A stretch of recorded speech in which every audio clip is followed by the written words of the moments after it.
The Gospels of Matthew, Mark, and Luke, they all share almost identical accounts of Jesus' transfiguration. In Luke's Gospel, he tells us that while Jesus was transfigured, Peter, James, and John were asleep. Upon wakening, they discovered Jesus in glory along with Moses and Elijah.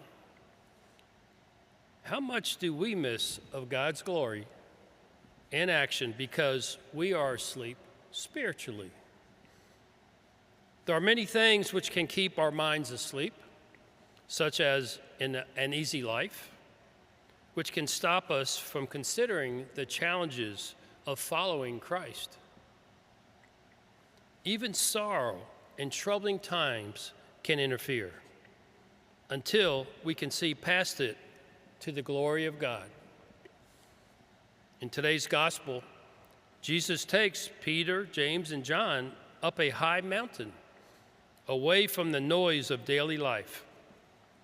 And there something extraordinary happens. Jesus is transfigured before them. His face shines like the sun. His clothes became dazzling white. Moses and Elijah appear. Moses representing the law, and Elijah representing the prophets. And for a moment, the veil is lifted, and the disciples glimpse of who Jesus truly is and will be. This vision draws heavily from the Sinai account in Exodus, which was also on a high mountain, and then the shining of Jesus' face and the bright cloud. Finally, the presence of Moses and Elijah are especially important for Matthew's Jewish Christian community because it connects Jesus with the key figures of the law and the prophets. This moment on the mountain is not just about glory, it is about preparation because Jesus knows what lies ahead. He knows that suffering, rejection, and the cross are coming. In the other Gospels, the apostles and even Peter try to stand in the way of what Jesus must do. The transfiguration happens shortly after Jesus predicts his passion. Before asking his disciples to walk with him into darkness, he allows them to see the light and strengthen their faith by revealing Christ's divine identity, so that when fear and confusion come, and it will, they will remember that Jesus is God's beloved Son. Peter was overwhelmed by this experience and wanted to stay. He said, "Lord, it is good that we are here." Well, I guess so. Wouldn't we love to have been there and seen such a thing?